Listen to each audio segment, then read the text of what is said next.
नमस्कार, मी अमृता दीक्षित. आम्ही ठाणेकर वृत्तवाहिनीमध्ये आपणा सर्वांचं स्वागत. एक दृष्टिक्षेप आतापर्यंतच्या ठळक घडामोडी. धर्मवीर 2 या चित्रपटाविषयी प्रचंड उत्सुकता निर्माण झाली आहे. नुकतेच या चित्रपटाचे म्युझिक लॉन्च सुप्रसिद्ध ज्येष्ठ गायक सुरेश वाडकर यांच्या हस्ते गडकरी रंगायतन ठाणे येथे मोठ्या दिमाखात संपन्न झाले. याप्रसंगी चित्रपटाचे निर्माते, दिग्दर्शक, कलाकार, म्युझिक टीम आणि इतर मान्यवर मंडळी आवर्जून उपस्थित होती. या म्युझिक लॉन्च कार्यक्रमासोबतच 10वीच्या परीक्षेत उत्तीर्ण झालेल्या गुणवंत विद्यार्थ्यांना आनंद माझा या पुरस्काराने गौरवण्यात आले. धर्मवीर 2 या चित्रपटाची निर्मिती साहिल मोशन आर्ट्सचे मंगेश जीवन देसाई आणि झी स्टुडिओजचे उमेश कुमार बन्सल यांनी केली आहे. लेखन आणि दिग्दर्शनाची जबाबदारी प्रवीण तरडे यांनी निभावली असून कॅमेरामन म्हणून महेश लिमे यांनी काम पाहिले आहे.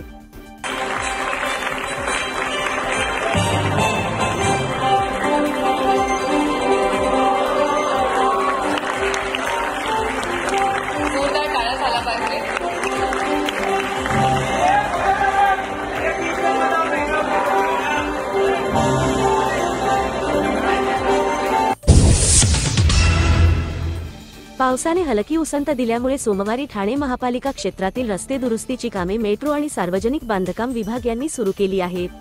या कामाची पाहणी महापालिका आयुक्त सौरभ राव यांनी सोमवारी सायंकाळी केली. माजीवडा उड्डाणपूल येथे एकेका मार्गिकेवरील वाहतूक वळवून सार्वजनिक बांधकाम विभागामार्फत खड्डे भरण्याचे काम सुरू असताना आयुक्त राव यांनी त्या ठिकाणी भेट दिली. रात्रीपर्यंत सगळे खड्डे भरून रस्ता वाहतूक योग्य करावा असे निर्देश त्यांनी दिले. तसेच रस्ते दुरुस्ती करताना त्यामुळे अनावश्यक उंचवटा तयार होऊन दुचाकीस्वारांची गैरसोय होणार नाही याची दक्षता घेण्याची सूचनाही राव यांनी केली. यावेळी अतिरिक्त आयुक्त प्रशांत रोडे, कार्यकारी अभियंता सुधीर गायकवाड, संजय कदम आदी उपस्थित होते. माजीवडा उड्डाणपुलाखाली रस्ते दुरुस्तीचे कामही यावेळी आयुक्त राव यांनी पाहिले. त्यानंतर मेट्रोद्वारे आनंदनगर नाका आणि कासारवडवली नाका येथे सुरू असलेल्या कामाची पाहणी आयुक्त राव यांनी केली. कासारवडवली नाका येथील बॅरिकेडिंगचे क्षेत्र कमीत कमी करून हा नाका मोकळा करावा. त्यामुळे उजवीकडे वळणारे, युटर्न घेणारे यांना जास्त जागा मिळेल आणि त्या भागातील वाहतूक कोंडी कमी होईल.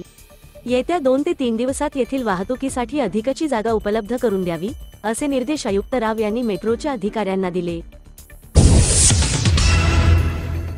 गेल्या आठवड्याभरापासून कल्याण डोंबिवलीत पावसाला सुरुवात झाली आहे. पावसाच्या पार्श्वभूमीवर कोणताही अनुचित प्रकार घडू नये यासाठी कल्याण डोंबिवली परिसरातील नेतिवली टेकडी, कचोरे टेकडी तसेच वालधुनी परिसरात राहणाऱ्या सुमारे 140 नागरिकांना केएडीएमसी प्रशासनाकडून स्थलांतरणाच्या सूचना देण्यात आल्या आहेत. आज दुपारच्या सुमारास कचोरे टेकडीवरील दगड कोसळल्याची घटना घडली आहे. या घटनेत मातीसह भला मोठा दगड कोसळला, मात्र सुदैवाने हा दगड घरासमोर येऊन थांबला. या दुर्घटनेत जीवितहानी किंवा वित्तहानी झाली नाही आहे. या घटनेमुळे परिसरात भीतीचे वातावरण पसरले आहे. घटनेची माहिती मिळताच केडीएमसीचे पथक घटनास्थळी दाखल झाले. टेकडीलगत राहणाऱ्या नागरिकांना स्थलांतरणाच्या सूचना नोटिसा देण्यात आल्या आहेत. दगड खाली आलेला आहे. झाडाच्या मुळांमुळे माती खाली आली आणि त्याच्यामुळे दगड तो खाली आलेला आहे. तसंच इथल्या नागरिकांना आपण नोटिसी दिलेल्या आहेत यापूर्वीच आणि त्यांना आपण स्थलांतर पण करतोय. किती नोटीस दिले, किती घर आहेत तिथे? 140 लोकांना नेतिवली, कचोरी आणि वालधुनी अशा 3 ठिकाणावर 140 दिल्यात आपण नोटीस.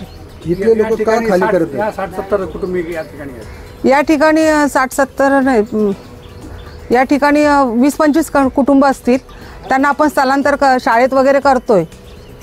ते स्थलांतर का होत नाहीत? ते पाऊस उघडला की पुन्हा येतात आणि परत आपण खाली करतो. आता फोर्सफुली त्यांना खाली करण्याचा चालू आहे प्रयत्न.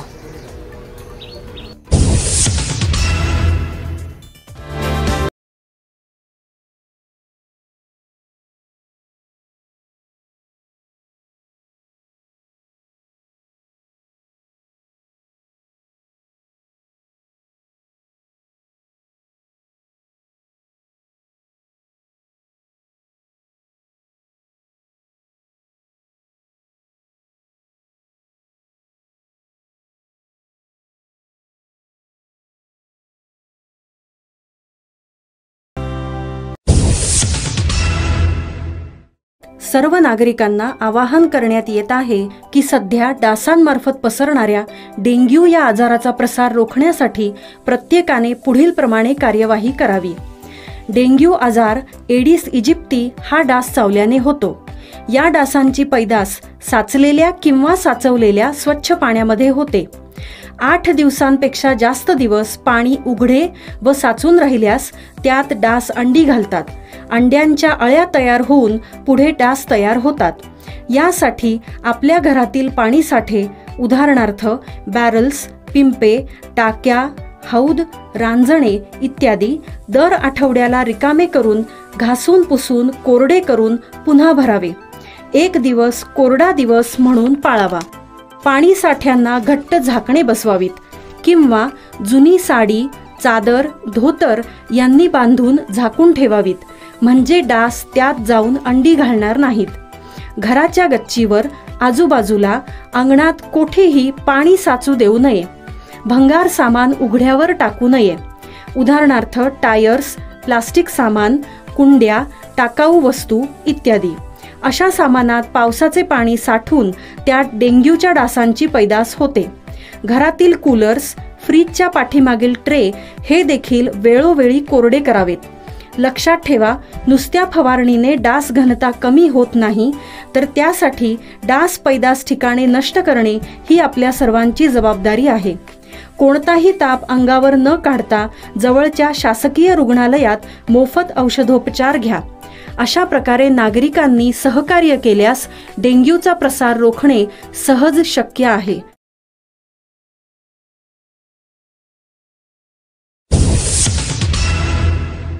वारकऱ्यांच्या वेशभूषेतील लहान मुले, पालखी मिरवणूक आणि विठू नामाचा गजर अशा विठ्ठलमय वातावरणात नाशिक शहरातील बॉईज टाउन शाळेत विद्यार्थ्यांचा रिंगण सोहळा रंगला.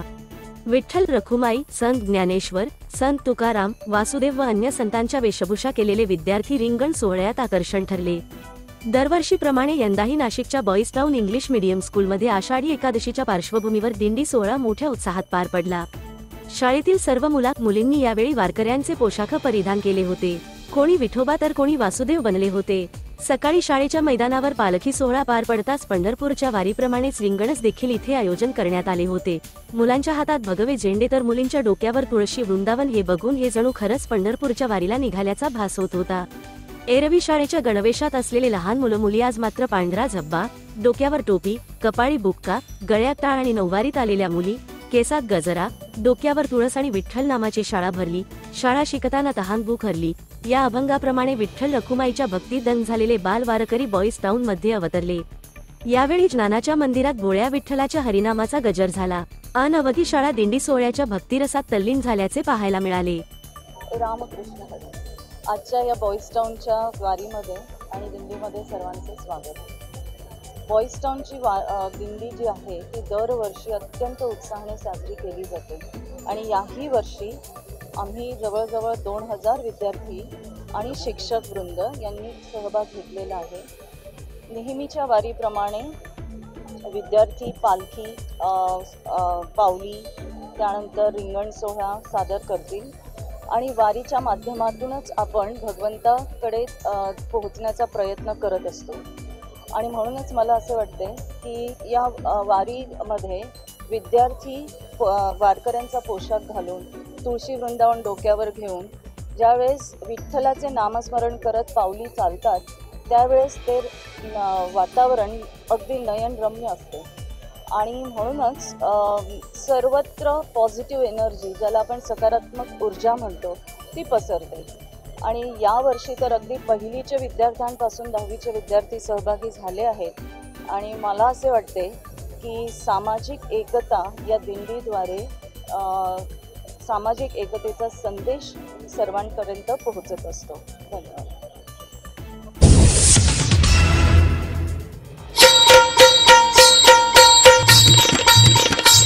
कला, क्रीडा, साहित्य आणि संगीत या कला क्षेत्रात अभूतपूर्व कामगिरी बजावलेल्या ठाणे जिल्ह्यातील अस्सल ठाणेकर कलाकारांना ठाण्याविषयी नेमकं काय वाटतं हे जाणून घेणार आहोत खुद्द त्यांच्याचकडून.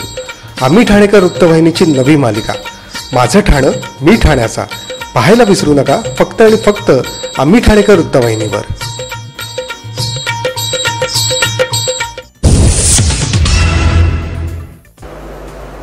आता मी ठाण्यात 1970 साली आलो म्हटलं 43 वर्ष राहिलो. ते सुद्धा अगदी ठाण्याच्या मध्यभागी, त्यावेळेला तो मध्यभाग होता चरई. आज मध्यभाग सरकून मला असं वाटतं वसंत विहारकडे सरकला असेल.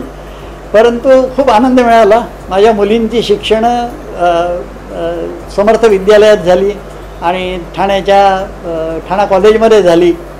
त्या ग्रॅज्युएट होऊन त्यांचे संसार चालू झाले. आता आम्ही दोघंजणं सेवानिवृत्त आयुष्य कोलशेत रोडला एका नवीन सोसायटीमध्ये जागा घेतली आणि तिथे आनंदात व्यतीत करतो आहे आणि निसर्गाचा आनंद घेता घेता हे निवृत्तीचं जीवन मजेमध्ये घालवतो आहे. ठाण्यामध्ये गडकरी रंगायतन ह्याचा जवळजवळ आम्ही लाईफ मेंबरशिप झाल्यासारखे प्रत्येक नाटकाला पूर्वी धावत होतो, तराईमध्ये होतो. हल्ली ते लांब झाल्यामुळे आम्हाला जाणं जमत नाही, परंतु स्विमिंग पूल स्टेडियमवरती काही कार्यक्रम बघायला जायला आवडायचं. आणि ठाण्यात काही बागा चांगल्या झाल्या, तलावांची सुधारणा व्हायला पाहिजे तेवढी अजून झालेली नाही, ती होण्याच्या मार्गावर आहे. असंच ठाणं वाढत राहणार आहे, वाढत राहावं. सगळ्यांनी ते महापालिकेचं सहकार्य करून ते स्वच्छ ठेवायचा प्रयत्न करून सुंदर ठाणं म्हणून जे बक्षीस एका काळी मिळवलं होतं ते परत एकदा मिळवण्याकरता आपलं ठाणं आपण परत सुंदर करूया.